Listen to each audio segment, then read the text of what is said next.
ಓಂ ನಮಃ ಶಿವಾಯ. ಎಲ್ಲರಿಗೂ ನಮಸ್ಕಾರ. ಇಂದು ಈ ವಿಡಿಯೋದ ಮೂಲಕ ಮೇಷರಾಶಿಯವರ ಜಾತಕದ ಫಲಿತಾಂಶಗಳ ಬಗ್ಗೆ ತಿಳಿದುಕೊಳ್ಳೋಣ. ಇವರ ಜೀವನಕ್ಕೆ ಸಂಬಂಧಿಸಿದ ಪ್ರಮುಖ ವಿಚಾರಗಳು ಯಾವುವು? ಹಾಗೆಯೇ ಆಗಸ್ಟ್ 28ನೇ ತಾರೀಕು ಶುಕ್ರವಾರದಂದು ಇವರ ಜೀವನದಲ್ಲಿ ಯಾವ ರೀತಿಯ ಬದಲಾವಣೆಗಳು ನಡೆಯಲಿವೆ ಎಂಬುದನ್ನು ನೋಡೋಣ. ಈ ಮಧ್ಯಕಾಲದಲ್ಲಿ ನಡೆದ ಕೆಲವು ಘಟನೆಗಳನ್ನು ಒಮ್ಮೆ ನೆನಪಿಸಿಕೊಳ್ಳಿ.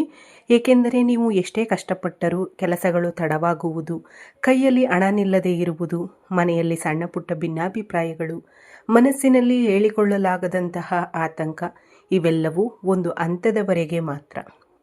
ಇನ್ನು ನೀವು ಊಹಿಸಿದಂತಹ ಒಂದು ಬದಲಾವಣೆ ನಿಮ್ಮ ಜೀವನದಲ್ಲಿ ನೀವು ನಿರೀಕ್ಷಿಸಿದ ರೀತಿಯಲ್ಲಿಯೇ ನಡೆಯಲಿದೆ.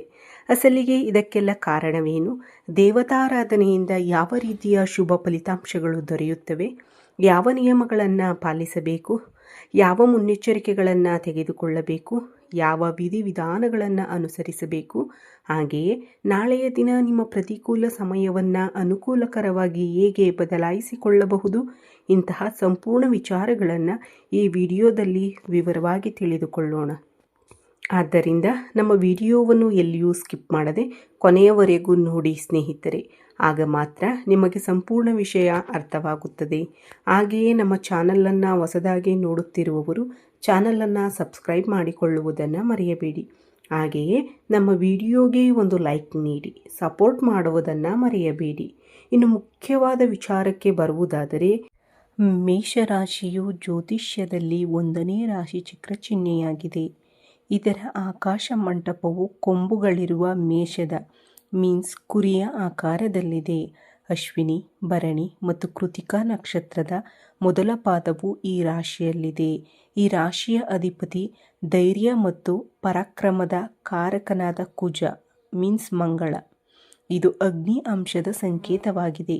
ಮುನ್ನುಗ್ಗುವ ಸ್ವಭಾವ, ನಾಯಕತ್ವದ ಗುಣ, ಚುರುಕುತನ, ಉತ್ಸಾಹ ಮತ್ತು ನಿರ್ಭೀತತೆ ಈ ರಾಶಿಯ ವಿಶೇಷತೆಯಾಗಿದೆ.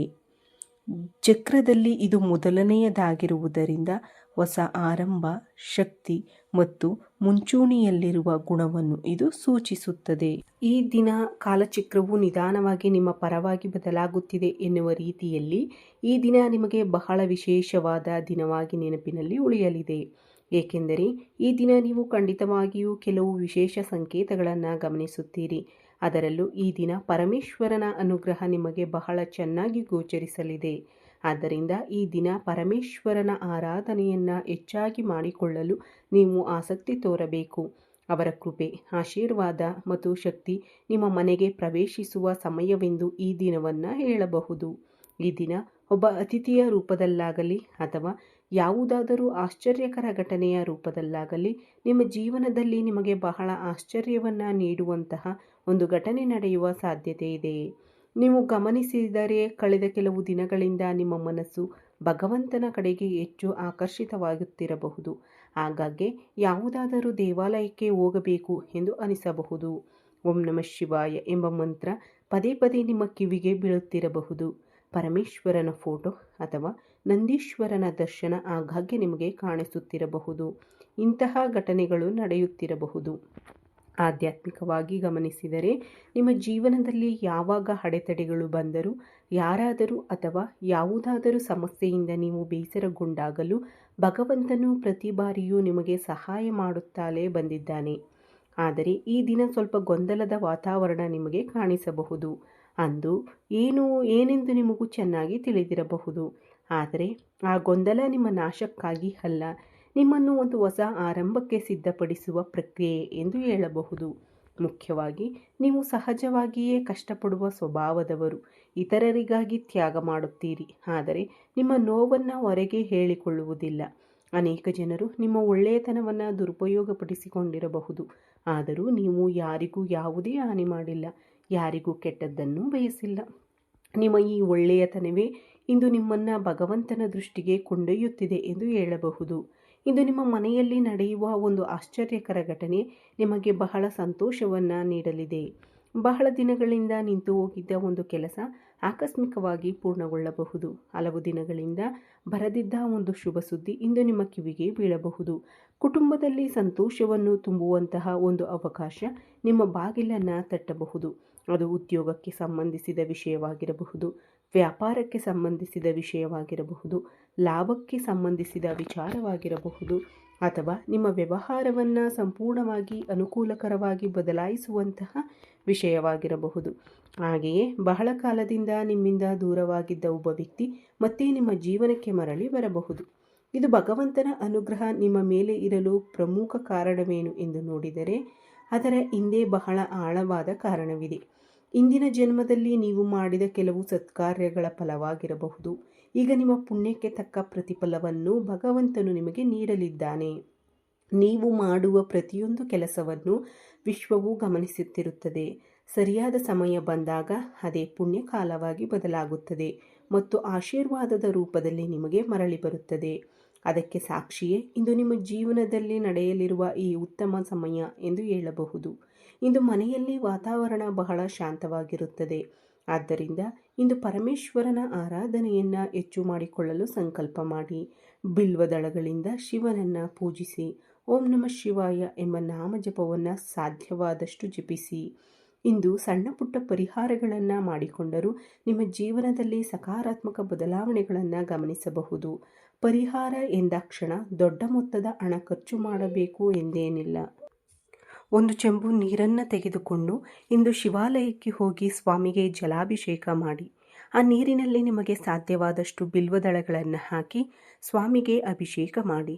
ನಂತರ ನಿಮ್ಮ ಮನಸ್ಸಿನಲ್ಲಿರುವ ಸಂಕಲ್ಪವನ್ನು ದೇವರಿಗೆ ಹೇಳಿಕೊಂಡರೆ ಸಾಕು. ಆದರೆ ಭಗವಂತನ ಅನುಗ್ರಹ ದೊರೆತಾಗ ಅಹಂಕಾರ ಹೆಚ್ಚಾಗಬಾರದು. ನಿಮ್ಮಲ್ಲಿ ವಿನಯ, ದಯೆ ಮತ್ತು ಧರ್ಮದ ಗುಣಗಳು ಇನ್ನಷ್ಟು ಹೆಚ್ಚಾಗಬೇಕು. ಆಗ ಮಾತ್ರ ಭಗವಂತನ ಆಶೀರ್ವಾದ ನಿಮ್ಮ ಬಳಿ ಶಾಶ್ವತವಾಗಿ ಉಳಿಯುತ್ತದೆ. ಆದ್ದರಿಂದ ಇಂದು ಸಾಧ್ಯವಾದಷ್ಟು ಶಿವಾಲಯಕ್ಕೆ ಹೋಗಿ ಅಭಿಷೇಕ ಮಾಡಿ. ನಿಮ್ಮ ಶಕ್ತಿಗೆ ಅನುಗುಣವಾಗಿ ಬಿಲ್ವದಳಗಳನ್ನು ಸ್ವಾಮಿಗೆ ಅರ್ಪಿಸಿ. ಕನಿಷ್ಠ 5 ನಿಮಿಷವಾದರೂ ಶಾಂತವಾಗಿ ಕುಳಿತು ಓಂ ನಮಃ ಶಿವಾಯ ಎಂಬ ಮಂತ್ರವನ್ನು ಜಪಿಸಿ. ನಿಮ್ಮ ಮನಸ್ಸಿನಲ್ಲಿರುವ ಭಾರವೆಲ್ಲವೂ ಇಂದು ನಿಧಾನವಾಗಿ ಕಡಿಮೆಯಾಗುವುದನ್ನು ನೀವು ಅನುಭವಿಸಬಹುದು. ವಿಶೇಷವಾಗಿ ಈ ಸಂಜೆ ಸಮಯವನ್ನು ನೀವು ಖಂಡಿತವಾಗಿಯೂ ಗಮನಿಸಬಹುದು. ಇನ್ನೊಂದು ಪ್ರಮುಖ ವಿಷಯವೇನೆಂದರೆ ನಿಮ್ಮ ಮನೆಯ ಬಾಗಿಲಿಗೆ ಬರುವ ಪ್ರತಿಯೊಬ್ಬ ವ್ಯಕ್ತಿಯನ್ನು ಗೌರವದಿಂದ ಮಾತನಾಡಿಸಿ. ಏಕೆಂದರೆ ಭಗವಂತನು ಯಾವ ರೂಪದಲ್ಲಿ ನಮಗೆ ಅನುಗ್ರಹ ನೀಡುತ್ತಾನೆ ಎಂಬುದು ನಮಗೆ ತಿಳಿದಿರುವುದಿಲ್ಲ. ಒಬ್ಬ ಸಾಮಾನ್ಯ ವ್ಯಕ್ತಿಯ ಮೂಲಕವೇ ಇಂದು ನಿಮ್ಮ ಜೀವನವನ್ನು ಬದಲಾಯಿಸುವಂತಹ ಅವಕಾಶಗಳು ಹೆಚ್ಚಾಗಿ ಕಾಣಿಸುತ್ತಿವೆ. ಅಷ್ಟೇ ಅಲ್ಲದೆ ಇಂದು ಕುಟುಂಬದ ವಿಚಾರವಾಗಲಿ ಅಥವಾ ವ್ಯಾಪಾರದ ವಿಚಾರವಾಗಲಿ ಸಾಕಷ್ಟು ಅನುಕೂಲಕರ ಬೆಳವಣಿಗೆಗಳು ನಿಮಗೆ ಕಾಣಿಸಬಹುದು. ಕೊನೆಯ ಕ್ಷಣದಲ್ಲಿ ನಿಂತು ಹೋಗಿದ್ದ ಕೆಲಸಗಳು ಮತ್ತೆ ಮುಂದೆ ಸಾಗುತ್ತವೆ. ನಿಮ್ಮ ಮೇಲಿನ ನಿಮ್ಮದೇ ನಂಬಿಕೆ ಮತ್ತಷ್ಟು ಗಟ್ಟಿಯಾಗುತ್ತದೆ. ನಾನು ಎಷ್ಟೇ ಪ್ರಯತ್ನಿಸಿದರೂ ನನ್ನ ಕೆಲಸಗಳು ವಿಫಲವಾಗುತ್ತಿವೆ ಎಂಬ ಬೇಸರ ಪಟ್ಟಿದ್ದಂತಹ ವಿಚಾರದಲ್ಲಿಯೂ ಇಂದು ನಿಮಗೆ ಖಂಡಿತವಾಗಿಯೂ ಒಂದು ಉತ್ತಮ ಫಲ ಅಥವಾ ಲಾಭ ಕಾಣಿಸಬಹುದು. ಸಂತೋಷವನ್ನು ಅನುಭವಿಸುವ ಸಂದರ್ಭಗಳು ಹೆಚ್ಚಾಗುತ್ತವೆ. ಭಗವಂತನು ಎಂದಿಗೂ ನನ್ನ ಕೈ ಬಿಡುವುದಿಲ್ಲ ಎಂಬ ನಂಬಿಕೆ ಇಂದು ನಿಮ್ಮಲ್ಲಿ ಮತ್ತಷ್ಟು ಬಲವಾಗುತ್ತದೆ. ನಿಮ್ಮ ಪರೀಕ್ಷೆಯ ಕಾಲ ಮುಗಿದಿದೆ ಎಂದು ಹೇಳಬಹುದು. ಅದಕ್ಕೆ ತಕ್ಕ ಫಲಿತಾಂಶವನ್ನು ನೀವು ಪಡೆಯುವ ಸಮಯ ಹತ್ತಿರ ಬಂದಿದೆ. ಇಂದು ಬರುವ ಒಂದು ಫೋನ್ ಕಾಲ್ ಅಥವಾ ಸುದ್ದಿ ನಿಮಗೆ ಬಹಳ ಸಂತೋಷವನ್ನು ನೀಡಬಹುದು. ಕುಟುಂಬಕ್ಕೆ ಆರ್ಥಿಕವಾಗಿ ನೆಮ್ಮದಿ ನೀಡುವಂತಹ ಶುಭ ಸುದ್ದಿಯನ್ನು ನೀವು ಕೇಳಬಹುದು. ಇದು ಒಂದೇ ದಿನದಲ್ಲೇ ನಡೆಯುವ ಅದ್ಭುತವಲ್ಲ. ನಿಧಾನವಾಗಿ ಮತ್ತು ಸ್ಥಿರವಾಗಿ ನಡೆಯಲಿರುವ ಒಂದು ದೊಡ್ಡ ಬದಲಾವಣೆಯ ಆರಂಭ. ಬಹಳ ಕಾಲ ನೀವು ಮಾಡಿದ ಕಷ್ಟಕ್ಕೆ ತಕ್ಕ ಪ್ರತಿಫಲ ಹಾಗೂ ಆರ್ಥಿಕ ನೆಮ್ಮದಿ ನೀಡುವಂತಹ ಒಂದು ಶುಭ ಸುದ್ದಿ ಇಂದು ನಿಮಗೆ ದೊರೆಯಬಹುದು. ಅಷ್ಟೇ ಅಲ್ಲದೆ ಕುಟುಂಬದಲ್ಲಿ ಶಾಂತಿ ನೆಲೆಸುತ್ತದೆ. ಮನೆಯಲ್ಲಿ ಬಹಳ ದಿನಗಳಿಂದ ಇದ್ದ ಅಪಾರ್ಥಗಳು ಮತ್ತು ಸಮಸ್ಯೆಗಳು ನಿಧಾನವಾಗಿ ದೂರವಾಗುತ್ತವೆ. ಮಾತೇ ಇಲ್ಲದೆ ದೂರವಾಗಿದ್ದ ಸಂಬಂಧಗಳು ಮತ್ತೆ ಮಾತನಾಡುವ ಪರಿಸ್ಥಿತಿ ಉಂಟಾಗಬಹುದು. ಜೀವನ ಸಂಗಾತಿಗಳಾದ ಗಂಡ ಹೆಂಡತಿಯರ ನಡುವೆ ಇದ್ದ ಸಣ್ಣ ಪುಟ್ಟ ಮನಸ್ತಾಪಗಳು ಕೂಡ ಕರಗಿ ಹೋಗುವ ಸಾಧ್ಯತೆ ಇದೆ. ಮಕ್ಕಳ ವಿಚಾರದಲ್ಲಿ ಇದ್ದ ಆತಂಕವು ಸ್ವಲ್ಪ ಮಟ್ಟಿಗೆ ಕಡಿಮೆಯಾಗುವ ಸೂಚನೆಗಳಿವೆ. ಆರೋಗ್ಯದ ವಿಚಾರಕ್ಕೆ ಬಂದರೆ ಬಹಳ ದಿನಗಳಿಂದ ಆಯಾಸ, ಮಾನಸಿಕ ಒತ್ತಡ ಅಥವಾ ಸಣ್ಣ ಪುಟ್ಟ ಆರೋಗ್ಯ ಸಮಸ್ಯೆಗಳಿಂದ ಬಳಲುತ್ತಿರುವವರಿಗೆ ಇಂದು ಸ್ವಲ್ಪ ನೆಮ್ಮದಿ ದೊರೆಯುವ ಸಾಧ್ಯತೆ ಇದೆ. ಆದರೆ ಇದನ್ನು ವೈದ್ಯಕೀಯ ಸಲಹೆಗೆ ಪರ್ಯಾಯವೆಂದು ಪರಿಗಣಿಸಬೇಡಿ. ಆರೋಗ್ಯ ಸಮಸ್ಯೆಗಳಿದ್ದರೆ ತಪ್ಪದೇ ವೈದ್ಯರನ್ನು ಸಂಪರ್ಕಿಸಿ. ಆಧ್ಯಾತ್ಮಿಕ ಸಾಧನೆ ನಿಮ್ಮ ಮನಸ್ಸಿಗೆ ಧೈರ್ಯ ಮತ್ತು ಶಾಂತಿಯನ್ನು ನೀಡಬಹುದು. ಅಷ್ಟೇ ಅಲ್ಲದೆ ನಿಮ್ಮ ಜೀವನದಲ್ಲಿ ಒಂದು ಹೊಸ ಅಧ್ಯಾಯಕ್ಕೆ ನಾಂದಿ ಆಡುವಂತಹ ಸಂದರ್ಭವೂ ಬರಬಹುದು. ವಿಶೇಷವಾಗಿ ನಿಮ್ಮ ಮನೆಗೆ ಸಂಬಂಧಿಸಿದ ಒಂದು ವಿಚಾರದಲ್ಲಿ ಬಹಳ ದಿನಗಳಿಂದ ಎದುರು ನೋಡುತ್ತಿದ್ದ ಶುಭ ಸುದ್ದಿ ಇಂದು ನಿಮ್ಮ ಕಿವಿಗೆ ಬೀಳುವ ಸಾಧ್ಯತೆ ಇದೆ. ಇಲ್ಲಿಯವರೆಗೆ ಆ ಕೆಲಸ ವಿಳಂಬವಾಗಿರಬಹುದು ಅಥವಾ ಒಂದು ಒಳ್ಳೆಯ ಸುದ್ದಿಗಾಗಿ ನಿಮ್ಮ ಕುಟುಂಬ ಕಾಯುತ್ತಿರಬಹುದು. ಅಂತಹ ಸಂದರ್ಭದಲ್ಲಿ ಇಂದು ಬರುವ ಸುದ್ದಿ ಕುಟುಂಬದ ಎಲ್ಲರಿಗೂ ಬಹಳ ಸಂತೋಷವನ್ನು ನೀಡಬಹುದು. ಇನ್ನು ಮುಂದೆ ಪರಿಸ್ಥಿತಿಗಳು ನಿಧಾನವಾಗಿ ನಿಮ್ಮ ಪರವಾಗಿ ಬದಲಾಗುವ ಸೂಚನೆಗಳು ಹೆಚ್ಚಾಗಿ ಕಾಣಿಸುತ್ತಿವೆ. ನಿಮ್ಮ ಮನೆಯಲ್ಲಿ ಸಂತೋಷದ ವಾತಾವರಣ ನಿರ್ಮಾಣವಾಗುವ ಸಾಧ್ಯತೆಯೂ ಇದೆ. ಉದ್ಯೋಗಕ್ಕಾಗಿ ಪ್ರಯತ್ನಿಸುತ್ತಿರುವವರಿಗೆ ಉತ್ತಮ ಮಾಹಿತಿ ಬರಬಹುದು. ಆರ್ಥಿಕ ಸಮಸ್ಯೆಗಳನ್ನು ಎದುರಿಸುತ್ತಿರುವವರಿಗೆ ಹಣಕಾಸಿನ ವಿಚಾರದಲ್ಲಿ ನೆಮ್ಮದಿ ದೊರೆಯಬಹುದು. ಮಕ್ಕಳ ವಿಚಾರದಲ್ಲಿಯೂ ಒಂದು ಶುಭ ಸುದ್ದಿ ಕೇಳುವ ಅವಕಾಶವಿದೆ. ಮುಖ್ಯವಾಗಿ ಒಂದು ವಿಷಯವನ್ನು ನೆನಪಿಟ್ಟುಕೊಳ್ಳಿ, ನೀವು ಎಷ್ಟು ಕಾಲದಿಂದ ತಾಳ್ಮೆಯಿಂದ ಕಾಯುತ್ತಿದ್ದೀರೋ ಆ ಕಾಯುವಿಕೆಗೆ ಫಲ ಸಿಗುವ ಸಮಯ ಹತ್ತಿರ ಬಂದಿದೆ. ಕೆಲವೊಮ್ಮೆ ನಾವು ಬಯಸಿದ್ದು ತಕ್ಷಣ ನಡೆಯದಿದ್ದಾಗ ಭಗವಂತನನ್ನು ನಮ್ಮನ್ನು ಮರೆತಿದ್ದಾನೆಯೇ ಎಂದು ಅನಿಸುತ್ತದೆ. ಆದರೆ ಆಲಸ್ಯ ಎಂದರೆ ನಿರಾಕರಣೆಯಲ್ಲ, ಸರಿಯಾದ ಸಮಯಕ್ಕಾಗಿ ಪ್ರಕೃತಿಯೇ ನಮ್ಮನ್ನು ಸಿದ್ಧಪಡಿಸುತ್ತಿರುತ್ತದೆ. ಆದ್ದರಿಂದ ಇಂದು ನಿಮ್ಮ ಮನಸ್ಸಿನಲ್ಲಿರುವ ನೋವು, ಭಯ ಮತ್ತು ನಿರಾಶೆಯನ್ನು ಬದಿಗಿಟ್ಟು ನನ್ನ ಜೀವನದಲ್ಲಿ ಒಳ್ಳೆಯ ದಿನಗಳು ಬರಲಿವೆ ಎಂದು ಮನಪೂರ್ವಕವಾಗಿ ನಂಬಿ ಪರಮೇಶ್ವರನನ್ನು ಆರಾಧಿಸಿ. ಇಂದು ಬೆಳಿಗ್ಗೆಯಿಂದಲೇ ಮನೆಯನ್ನು ಸ್ವಚ್ಛವಾಗಿಟ್ಟುಕೊಳ್ಳಿ. ಸಂಜೆ ಮನೆಯಲ್ಲಿ ಎಳ್ಳಿನ ಎಣ್ಣೆಯ ದೀಪವನ್ನು ಬೆಳಗಿಸಿ ಆ ದೀಪದ ಮುಂದೆ ಕುಳಿತು ನಿಮಗೆ ಇಷ್ಟವಾದ ದೇವರನ್ನು ಪ್ರಾರ್ಥಿಸಿ. ವಿಶೇಷವಾಗಿ ಪರಮೇಶ್ವರನನ್ನು ಅಥವಾ ಶನಿ ಭಗವಂತನನ್ನು ಭಕ್ತಿಯಿಂದ ಸ್ಮರಿಸಿ. ಸಾಧ್ಯವಾದರೆ ಕಪ್ಪು ಎಳ್ಳು, ಅಕ್ಕಿ ಹಿಟ್ಟು ಅಥವಾ ಧಾನ್ಯಗಳನ್ನು ಅಗತ್ಯವಿರುವವರಿಗೆ ದಾನ ಮಾಡಿ. ಬಡವರಿಗೆ ನಿಮ್ಮ ಕೈಲಾದಷ್ಟು ಆಹಾರವನ್ನು ನೀಡುವುದು ಇಂದು ಉತ್ತಮ ಪರಿಹಾರವೆಂದು ಪರಿಗಣಿಸಬಹುದು. ದೀಪವನ್ನು ಬೆಳಗಿಸಿದ ನಂತರ ನಿಮ್ಮ ಮನಸ್ಸಿನಲ್ಲಿ ಹೀಗೆ ಪ್ರಾರ್ಥಿಸಿ: ನನ್ನ ಮನೆಯಲ್ಲಿ ಇರುವ ಎಲ್ಲ ಕಷ್ಟಗಳು ದೂರವಾಗಿ ಸುಖ, ಶಾಂತಿ, ಆರೋಗ್ಯ ಮತ್ತು ಐಶ್ವರ್ಯವನ್ನು ಕರುಣಿಸು. ನನ್ನ ಕುಟುಂಬದಲ್ಲಿ ಸದಾ ಒಳ್ಳೆಯ ಸುದ್ದಿಯನ್ನು ಕೇಳುವ ಭಾಗ್ಯವನ್ನು ನೀಡು ಎಂದು ಮನಪೂರ್ವಕವಾಗಿ ಭಗವಂತನಲ್ಲಿ ಪ್ರಾರ್ಥಿಸಿ. ಇಲ್ಲಿಯವರೆಗೆ ಯಾವುದೇ ಸಮಸ್ಯೆಯಿಂದ ನೀವು ದುಃಖಪಡುತ್ತಿದ್ದರೆ ಅದರ ಬಗ್ಗೆ ಹೆಚ್ಚು ಯೋಚಿಸಿ ನಿಮ್ಮ ಮನಸ್ಸನ್ನು ಇನ್ನಷ್ಟು ಮತ್ತಷ್ಟು ನೋಯಿಸಿಕೊಳ್ಳಬೇಡಿ. ನಿಮ್ಮಿಂದ ಸಾಧ್ಯವಾದಷ್ಟು ಪ್ರಯತ್ನ ಮಾಡಿ.